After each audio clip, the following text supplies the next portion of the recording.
इतना जल्दी क्यों बुलाई हम लोगों को भाई? कुछ काम था क्या? अरे नहीं बिटिया, बस ऐसे ही मन हुआ कि बुला लूं तो बुला लिया। तुम लोग बहुत दिन से आए भी तो नहीं थे। अरे 15-20 दिन हो गए तुम लोग आए ही नहीं, तो मैंने सोचा बुला लेती हूँ। अच्छा बड़की बिटिया, तुझे वो कागजात के लिए बोला था, लेकर आई है ना? जमीन के कागज जो लेकर गई थी। क्यों अम्मा? अम्मा वो तो मैं भूल गई। दोबारा आऊंगी तो दोबारा ले आऊंगी। क्यों, कुछ काम था क्या उसका? अब वैसे भी उन कागज का कोई मतलब थोड़ी ना है। अब तो केस वैसे भी कर दिया है, नोटिस तो वैसे भी मिल गई होगी घर की।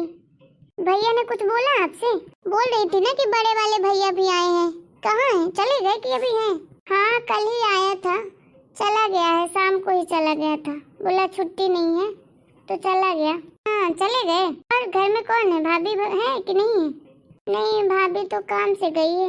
अच्छा चलो बढ़िया। अरे बिटिया वो कागज लाना जरूरी था, इसलिए बोल रही थी कि वो घर के कागजात ला देती। तो तेरा भैया आया था बड़ा वाला, तो पूछ रहा था कागजात के बारे में, तो मैंने तो बोला कि अभी तो बड़ी बेटी के पास है, तो इसीलिए मैंने सोचा कि मंगा लेती हूँ। तू अगली बार आना तो लेते आना, नहीं तो कल ही पहुँचा देना, कुछ काम है मुझे, ठीक है? अरे अम्मा क्या काम है उन कागज का तुम्हें इतना अर्जेंट कि कल ही लेकर आऊं? अरे बिटिया मैं सोच रही थी कि मैं कहीं गलत तो नहीं कर रही हूँ अपने बेटों के साथ, तुम लोग भी अपने भाई के साथ कहीं गलत तो नहीं कर रही हो? कल मैंने इस बारे में बहुत सोचा, फिर समझ में आया मुझे इतना कुछ तो है नहीं हमारे पास। ये धन के नाते ये जमीन है थोड़ी सी और ये घर है, उसके अलावा तो कुछ है ही नहीं मेरे पास जो मैं अपने बेटों को दूं। वैसे भी तुम लोगों को किस चीज की कमी है? भगवान ने सब कुछ दिया है तुम लोगों को, अच्छा भरा पूरा परिवार है, सब कुछ है, किसी चीज की कमी नहीं दी है भगवान ने। तो मैं सोच रही थी कि तुम लोग को बोलूं कि ये सब नोटिस वोटिस जो भेजे हो ना, केस वोस जो किए हो, तो वो सब वापस ले लो, सब कैंसिल कर दो। अरे मेरे बेचारे बेटों के पास है ही क्या, नौकरी चाकरी है, थोड़ा बहुत कमाते हैं, अपना घर परिवार चला रहे हैं, अब बस ये घर और जमीन ही है, तो इतना बस तो छोड़ दो उनके लिए। तुम लोग कल जाना, वकील से बात करके वो सब रद्द करवा देना जो सब तुमने किया है जमीन के लिए, हिस्से के लिए, ठीक है? अरे अम्मा पहले तो तुमने ही कहा था कि हम लोगों का बराबर का हिस्सा है।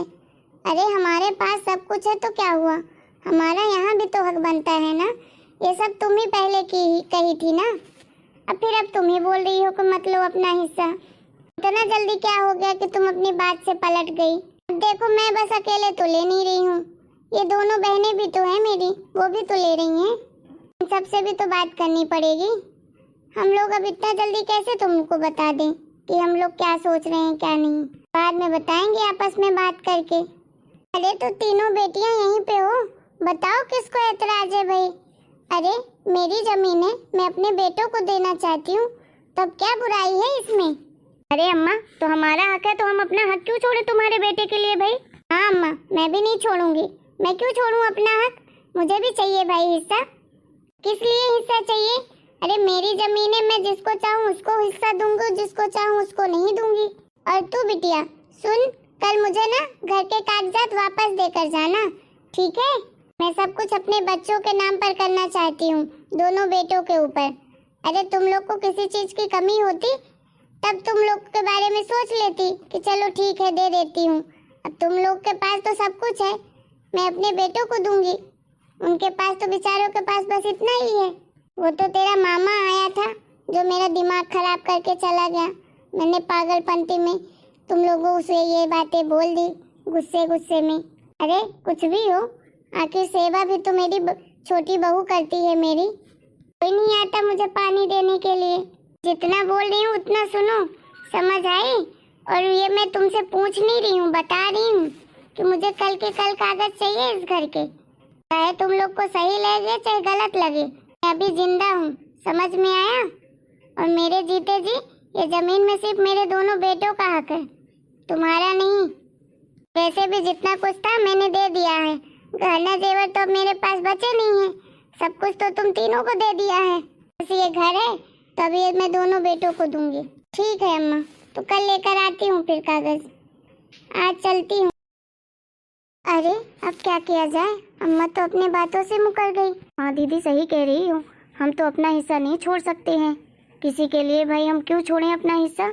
हाँ छोटी सही कह रही है, कुछ तो करना पड़ेगा हमें। हम एक काम क्यों ना करें, आज घर में कोई है भी नहीं और भैया भी नहीं है, भाभी भी नहीं है, अम्मा अकेली है घर में। सही सोच रही है, समझ गई ना दीदी जो मैं सोच रही थी। चलो फिर। अरे अम्मा, मैं तुम्हारे लिए मिठाई लाई थी, देना ही भूल गई थी, लो रख लो, ये तुम्हारे लिए ही लाई हूँ, बच्चों को मत खिला देना, उनके आने से पहले तुम खा लेना, ठीक है। अच्छा बिटिया ठीक है दे, वैसे तो मुझे शुगर की बीमारी है लेकिन हो गया खा लूंगी। अरे शुगर फ्री लाई हूँ अम्मा, मुझे पता है, अरे मैं तेरी बिटिया हूँ, सब जानती हूँ तेरे बारे में, तू तो ले खा ले सब।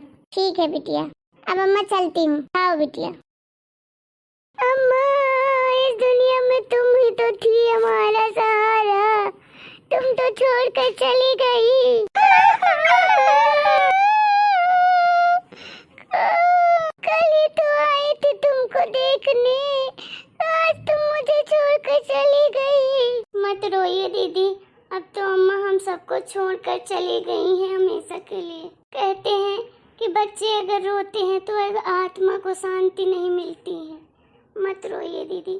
छोटे, आखिर ये हुआ कैसे, समझ नहीं आ रहा है। अरे कल रात में मेरी बात हुई थी, सब कुछ तो ठीक था। पता नहीं बड़े भैया, रात तक तो सब कुछ ठीक ही था। सुबह मैं उठाने गया इनके कमरे में, मैंने सोचा आज अम्मा बाहर क्यों नहीं निकली, तो गया तो अम्मा तो हम सबको छोड़कर जा चुकी थी। भगवान जाने कब अम्मा हम सबको छोड़कर चली गई। कुछ उल्टा सीधा खाया तो नहीं था ना अम्मा ने। बड़े भैया कल शाम को तो अम्मा ने खाना ही नहीं खाया, ये बुलाने तो गई थी अम्मा को खाना खाने के लिए, अम्मा ने बोला नहीं आज बहू नहीं खाऊंगी खाना, भूख नहीं है। तो फिर ये आ गई, बोली आज अम्मा जी खाना नहीं खा रही हैं, तो मैंने बोला कुछ खाई होगी इसलिए भूख नहीं हो गई, रहने दो हो गया, क्यों परेशान कर रही हो, बस इतनी सी बात है। खैर होने को कौन टाल सकता है। बड़े भैया आखिर बापूजी के जाने के बाद अम्मा ही तो थी, वो भी अब हमें छोड़कर चली गई हमेशा के लिए। क्या कर सकते हैं छोटे, एक दिन तो सबको ही जाना पड़ता है, जब ऊपर वाले का बुलावा आता है तो फिर तो जाना ही पड़ता है सबको। देखिए जीजी कैसे दोनों भाई एक दूसरे से लिपट कर रो रहे हैं। कौन कहता है कि आदमियों को बुरा नहीं लगता है, अरे अपने माँ बाप जाते हैं तो सबको बुरा लगता है, सबको दुख होता है, मर्द है ना बेचारे, खुल के रो भी नहीं सकते हैं। हाँ छोटी सही कह रही है, दुख तो सबको होता है अपने माँ बाप के जाने का। हेलो दोस्तों, आप लोगों को ये स्टोरी कैसी लगी? मैं आशा करती हूँ आपको ये स्टोरी पसंद आई होगी। अगर आप लोगों को ये स्टोरी पसंद आई है तो प्लीज़ आप मुझे कमेंट करके ज़रूर बताइएगा। और हाँ, वीडियो को लाइक करिए, शेयर करिए, कमेंट करिए और चैनल को सब्सक्राइब भी करिए। और इसका अगर आगे का पार्ट देखना हो तो आप ज़रूर कमेंट करके बताएं, ठीक है? तो हम आपकी डिमांड पर ही हम इसका नेक्स्ट पार्ट लेकर आएंगे। तब तक के लिए राम राम।